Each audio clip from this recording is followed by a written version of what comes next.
അല്ലെങ്കിൽ അവർ അതിൽ അഭിമാനം കൊള്ളുന്നത് മലയാളം അറിയില്ല എന്നുള്ള രീതിയിലൊക്കെ. പക്ഷെ ഇത് മാതൃഭാഷാ ദിനമായിട്ടുള്ള ഇന്ന് നമ്മുടെ ഇവിടുത്തെ എഴുത്തുകാരും കുമാരനാശാൻ ഉണ്ട്, പിന്നെ ONV, അതുപോലെ തന്നെ ഇപ്പൊ അന്തരിച്ച MT വാസുദേവനായ നിരവധി എഴുത്തുകാർ, മാധവിക്കുട്ടി, ഇവരുടെയൊക്കെ കൃതികൾ, നാലുകെട്ട്, വാരണാസി, KR മീരയുടെ ആരാചാരം, തകഴിയുടെ കയറ്, ഇതൊക്കെ നിങ്ങൾ വായിച്ചിട്ടുണ്ടാവും.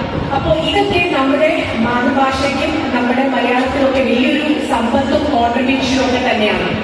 അപ്പൊ ഇന്ന് നിങ്ങൾ പ്രത്യേകിച്ച് 10th സ്റ്റാൻഡേർഡ് സ്റ്റുഡൻസ് ഇവിടെ കേൾക്കുക. ഇന്നിവിടെ ഒരു ഇൻസിനേറ്ററിന്റെ ഇനോഗ്രേഷൻ പറഞ്ഞിരുന്നു. അതെന്റെ ഒരു സുഹൃത്ത് CII ഗാർഡിയൻ സാജു, അദ്ദേഹമാണ് സ്പോൺസർ ചെയ്തത്. അപ്പൊ ഞാൻ പറയാൻ ശ്രമിച്ചത് നമ്മുടെ ഒരു വാക്ക് സിസ്റ്റർ എന്റെ അടുത്ത് സൂചിപ്പിച്ചു. അപ്പൊ നമ്മളൊരു എഫേർട്ട് എടുക്കാം, ഒരു പ്രയത്നം. നമ്മളിപ്പോ എന്തെങ്കിലും ഒന്ന് ഒരു കാര്യം മനസ്സിലാക്കി കഴിഞ്ഞാൽ അത് കേട്ട് വിടാതിരിക്കുകയല്ല, അതെങ്ങനെ നമുക്ക് പ്രാവർത്തികമാക്കാം, അതിന്റെ അടുത്ത സ്റ്റെപ്പിലോട്ട് നമ്മൾ പോവുകയാണ് വേണ്ടത്.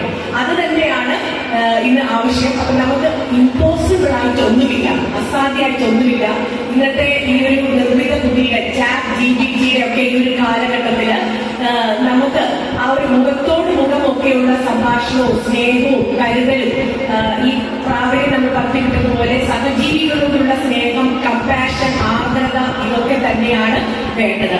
പിന്നെ എനിക്ക് സ്ത്രീകളുടെ പ്രത്യേകിച്ച് പെൺകുട്ടികളുടെ ഈ ഒരു വിദ്യാലയത്തിൽ എനിക്ക് പറയാനുള്ളത്, എപ്പോഴും PA women's women, girls girl എന്ന് പറയുന്നത് ഞാൻ അർത്ഥമാക്കുന്നത് എന്തറിയോ, വനിതകളുടെ ഒരു വനിതയാവുക, പെൺകുട്ടികളുടെ ഒരു പെൺകുട്ടിയാവുക എന്ന് പറഞ്ഞാൽ അതിന്റെ അർത്ഥം എന്താണെന്ന് ചോദിച്ചാൽ, ഞാൻ വലിയൊരു വനിതാ കൂട്ടായ്മ ആസ്ക് വുമൻ എന്ന് പറയുന്നത് മാനേജ് ചെയ്തുകൊണ്ട്, അതുപോലെ തന്നെ നിരവധി കൗൺസിലിംഗ് സെഷൻസ് ഒക്കെ എടുക്കുമ്പോൾ എനിക്ക് പലപ്പോഴും മനസ്സിലാവുന്നത് നമ്മൾ സ്ത്രീകൾ പറയുന്ന ഒരു ഡയലോഗാണ്.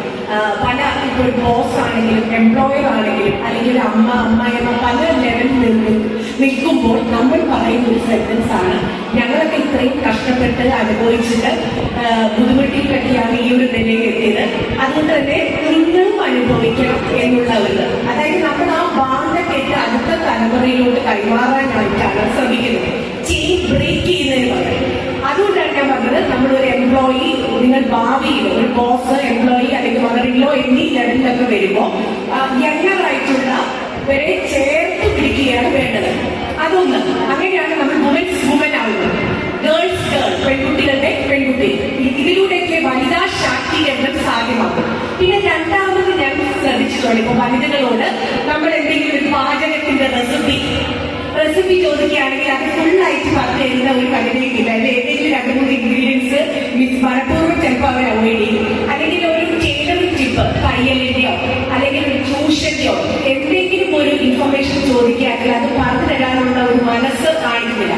അപ്പോൾ ഇതൊക്കെ മാറ്റിയാൽ മാത്രമേ നമുക്ക് ആ ഒരു വുമൻസ് വുമൻ, ഗേൾസ് ഗേൾ എന്നുള്ള ആ ഒരു ലേബിൾ നമുക്ക് സാധ്യമാകാനായിട്ട് സാധിക്കും. അല്ലെങ്കിൽ നമുക്ക് എപ്പോഴും ജീവിതത്തിന്റെ എല്ലാ മേഖലയിലും പ്രതിസന്ധികളായിരിക്കും. അപ്പൊ പലപ്പോഴും ഞാൻ പറയുന്ന ഒരു വാക്കാണ് ഗേൾ മാത്സ്. ഗേൾ മാത്സ് എന്താണെന്ന് നിങ്ങൾക്കറിയും.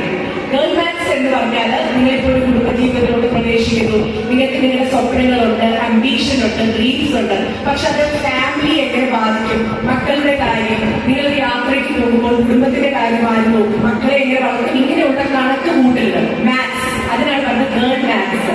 ഇതൊക്കെ നമുക്ക് മാറ്റിയിട്ട് പുരുഷനും സ്ത്രീയും ഒക്കെ ഒരുമിച്ച് ഒറ്റക്കെട്ടായിട്ട് ഒരേ തലത്തിൽ ജോലി എടുക്കണമെങ്കിൽ നിങ്ങൾ അതിനനുസരിച്ച് പുരോഗമനപരമായിട്ട് ചിന്തിച്ചേ പറ്റൂ.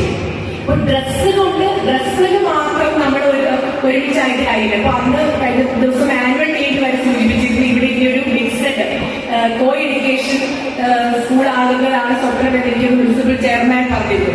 അപ്പൊ അതുപോലെ നമുക്ക് ഭാവിയിൽ ഇതുപോലെ ഒരുപാട് മാറ്റങ്ങൾ വരും. പക്ഷെ എന്നാലും നമ്മുടെ മനസ്സ് ഒപ്പം വളരണം. നമ്മൾ ഒരുമിച്ച് ഒറ്റക്കെട്ടായിട്ട് സ്ത്രീയും പുരുഷനും കൂടി പ്രവർത്തിച്ചാൽ മാത്രമേ നമ്മൾ വിഭാവനം ചെയ്യുന്ന ആ ഒരു സ്വപ്ന ലോകം, അതായത് ആ ഒരു ബാലൻസ്ഡ് ആയിട്ടുള്ള ഫാമിലി ലൈഫ് സാധ്യമാകത്തുള്ളൂ. അപ്പൊ ഇന്ന് ഞാൻ നോക്കുകയാണെങ്കിൽ നമ്മുടെ മുന്നിൽ, നിങ്ങളുടെ മുന്നിൽ പ്രത്യേകിച്ച് ഒരുപാട് റോൾ മോഡൽസ് ഉണ്ട്. സോഷ്യൽ മീഡിയയിലാണെങ്കിൽ ഇൻഫ്ലുവൻസേഴ്സ്, ഇൻസ്റ്റഗ്രാമിലൊക്കെ റീൽസ് അല്ലെ, നിങ്ങളതൊക്കെ കാണുന്നുണ്ടോ? യൂട്യൂബൊക്കെ യൂട്യൂബിലൊക്കെ ഇപ്പൊ മലയാള ഭാഷ മാതൃഭാഷാ ദിനം എന്ന് പറഞ്ഞപ്പോൾ ഞാൻ പറയാം, പുതിയ പുതിയ വാക്കുകളാണ് നമ്മളിന്ന് കണ്ടെത്തിയിരിക്കുന്നത്. കഴിഞ്ഞ വർഷം 2024 മലയാള മനോരമ പത്രത്തിന് വാക്ക്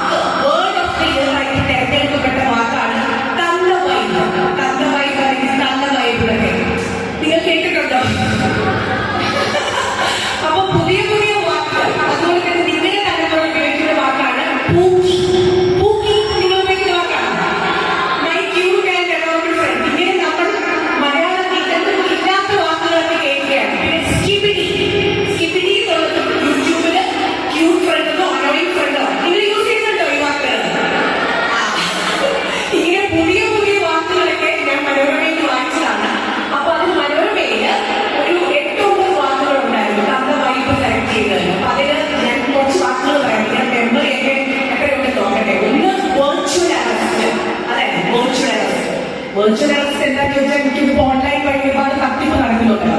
അപ്പൊ അങ്ങനെ ഇതൊക്കെ ആനുകാലിക സംഭവങ്ങളായിട്ട് ബന്ധപ്പെട്ടുള്ള വാർത്ത. ഒന്ന് വെർച്വൽ അറസ്റ്റ്, പിന്നെ 2 അമ്പാൻ നിങ്ങൾക്ക് അറിഞ്ഞൂടെ അപേക്ഷിച്ചിരുന്നു. പിന്നെ 3 വാഴ നിങ്ങൾക്കറിയാം.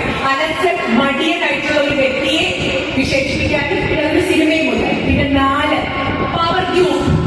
അത് കഴിഞ്ഞ വർഷം മലയാള സിനിമയായിട്ട് ബന്ധപ്പെട്ട ഹേമ കമ്മിറ്റി റിപ്പോർട്ടൊക്കെ ആയിട്ട് ബന്ധപ്പെട്ട വന്ന വാക്കാണ് പവർ ക്യൂബ്. പിന്നെ 5ാമത് നീലപ്പെട്ടി. അതെനിക്കൊന്ന് പാലക്കാട് ബൈ ഇലക്ഷൻ ആയിട്ട് ബന്ധപ്പെട്ട വാക്ക്. പിന്നെ 6ാമത് ഉള്ളുപൊട്ടൽ, വയനാട് ദുരന്തം ആയിട്ട് ബന്ധപ്പെട്ടാണ്. പിന്നെ ഊട്ടി, സിബിഡി, തന്ത്രവൈബ്. ഇപ്പൊ എത്ര വാക്കുകളായി?